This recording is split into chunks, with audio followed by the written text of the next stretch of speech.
والسلام على أشرف الأنبياء والمرسلين سيدنا ونبينا ومولانا محمد صلى الله عليه وسلم. Assalamu alaikum wa rahmatullahi ta'ala wa barakatuh. Respected brothers and sisters in Islam, first we thank Allah subhanahu wa ta'ala once again. Allah has granted us the tawfiq and Allah selected us to have performed our Maghrib Salaah with Jama'ah. Alhamdulillah. We make dua Allah subhanahu wa ta'ala accept our Salah. Allah subhanahu wa ta'ala grant us sincerity and istiqamah. Ameen Rabbil Alameen. Inshallah, this evening we will conclude with the tafsir of Surah Duha. And beautifully, Allah subhanahu wa ta'ala, as we have discussed last week, Allah subhanahu wa ta'ala reminds Rasul sallallahu alayhi wasallam of some of the favors and ni'mas and bounties Allah has bestowed upon Rasul sallallahu alayhi wasallam. And from amongst the bounties, Allah says, Alam yajidaka yatiman fa'awa, that Muhammad, was it not that we found you as an orphan and we gave you refuge? And Allah reminded Rasul sallallahu alaihi wasallam, وَوَجَدَكَ ضَالًّا فَهَدَى. Is it not Muhammad that we found you sallallahu alaihi wasallam, we found you unaware, and Allah subhanahu wa ta'ala has guided you and given you knowledge. وَوَجَدَكَ عَائِلًا فَأَغْنَى. And was it not that Allah subhanahu wa ta'ala has found you poor and made you rich? And then Allah subhanahu wa ta'ala ends of the surah beautifully. How do we respond with these favors? How do we respond with these favors? And like how Rasul sallallahu alaihi wasallam was given these bounties, many of us, we went through the same test and trial, and Allah subhanahu wa ta'ala has given us as well bounties as well. There was, for example, maybe a time in our life that we were struggling financially, and then Allah brought financial ease and prosperity again. There might be a time that we were unaware. We were not from amongst those who were guided, and then Allah has given us iman and Allah has guided us. Or there might have been a time where we were an orphan, where we lost a parent or both of our parents, and then Allah subhanahu wa ta'ala sent someone to take care of us. Or Allah made it such that someone take care of us and show us rahmah and love. So like how Allah subhanahu wa ta'ala is reminding Rasulullah sallallahu alayhi wa sallam of these bounties and favors and ni'mas, it is for us to reflect as well. That there was a time in our life, if not all three of them, two or one of it we experienced. And how should we respond with these favors? Allah gives three beautiful instructions at the end of Surah Al-Duha. The first instruction, Allah subhanahu wa ta'ala says, بعد أعوذ بالله من الشيطان الرجيم بسم الله الرحمن الرحيم فأما اليتيم فلا تقهر. That as for the orphan, do not oppress him. Like Muhammad sallallahu alaihi wasallam, you were once upon a time an orphan. Don't forget and don't cause harm to orphans. Remember the rahman Allah showed to you. And this is for us as well. Remember the rahmah Allah shown to us. So when we experience and we come across an orphan, someone who has lost a father or a mother or both his parents, Allah reminds us, do not cause harm to him in any way. Do not swear at him. Do not take his wealth. If we are those who are overseeing the wealth of the orphan, do not speak in an ugly way at him. Do not belittle this orphan. There's so many ahadith of Rasul sallallahu alaihi wasallam stressing the importance and the reward for looking after the orphan.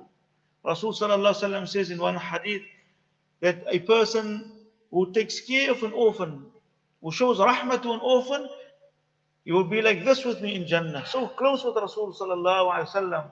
In one narration mentioned as someone who rubs the head of an orphan out of rahmah and care for that orphan. For every hair that he touches, Allah writes to him one good deed. Rasul sallallahu alaihi wasallam says, the best home amongst all of the homes is the home in where an orphan is, and he shows kindness to that orphan. And the worst abode and the worst house in the community is where an orphan lives and they are not taking care of that orphan. So Rasul sallallahu alaihi wasallam, being once upon a time from amongst the orphans, Allah reminds him about the time period, and Allah teaches him how to respond to that ni'mah. That when you see others, and that's why we find there was no one more compassionate than that. There was no one who had more rahmah to the orphans than Rasul sallallahu alaihi wasallam. There was no one who had more rahmah and kindness and showed kindness to the orphans in Rasul sallallahu alaihi wasallam, and that eventually rubbed off on his companions. It is said in Ibn Umar radiallahu anh, whenever he saw an orphan, he would not leave until he hugged and rubbed the head of the orphan and until he gave and put something in the hand of that orphan. Today, sometimes you don't even know who's the orphans in our community. Sometimes you don't even look at the orphans, you don't even take care of them, you don't even speak to them. So here Rasul sallallahu alaihi wasallam, Allah subhanahu wa ta'ala instructing us, and Allah is reminding us of His favors, and then Allah is teaching us how to respond to these favors. So when you come across an orphan, say Allah subhanahu wa ta'ala, do not oppress him in any way. The second command is Allah, وَأَمَّا السَّائِلَ فَلَا تَنْهَرْ, and do not repulse not the one who asks. The one who asks, do not scold that woman, do not become arrogant towards him, and do not speak to him in an ugly way. So here Allah subhanahu wa ta'ala is reminding us. And here the Mufassirun, they give two interpretations. The first one, the Sa'il is one who's asking, the one who asks for wealth. They do not belittle the one who's asking you for something to eat or some money or whatever it might be, for some clothing. Do not belittle him. The least you must do is to respond to him negatively if you don't have, and then you say that, my brother, I don't have. With kindness and compassion, smile towards him. Like sometimes I've seen it, we sometimes want to give someone, we throw it in the face of this person. Irritated because he's asking. Allah has given clear instructions that do not use harsh language towards an orphan.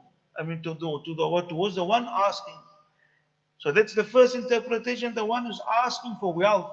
The second interpretation is the one who's asking for increase of knowledge.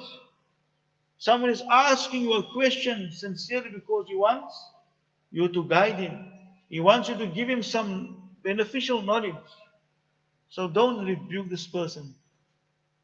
Even if it is, according to us sometimes, then we say it's a stupid question. Where you come up with this?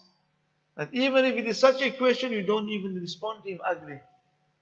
So here Allah subhanahu wa ta'ala is instructing us with the second command is, as for the one who's asking, do not also cause him any harm. And then say Allah subhanahu wa ta'ala beautifully, the last command, وَأَمَّا بِنِعْمَةِ رَبِّكَ فَحَدِّثْ. As for the bounties of Allah, as for the bounties Allah has bestowed upon you, proclaim them and speak about them. Speak about the ni'mas and favors Allah has given to you. Speak about the ni'mas and favors Allah has given to you. Meaning, just as you were poor and needy, Allah made you wealthy, then tell about Allah's favors upon you. Speak to your children. Where were you once upon a time? How Allah has assisted you. Just as you were sick one day, Allah gave you health and strength again. Speak about the health and strength Allah has given to you after sickness.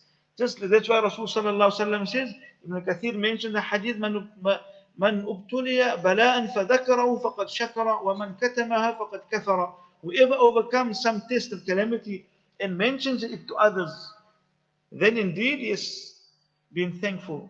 But the one who conceals, that person indirectly is being ungrateful for the ni'mas of Allah. So when we experience a difficulty, we went through some poverty, we went through some health issues, but then Allah restores it and Allah gives us a blessing. Here Allah is telling us, mention the blessings of Allah. Speak about the blessings. Don't hide it. Speak about the greatness of Allah. Speak about the kindness of Allah.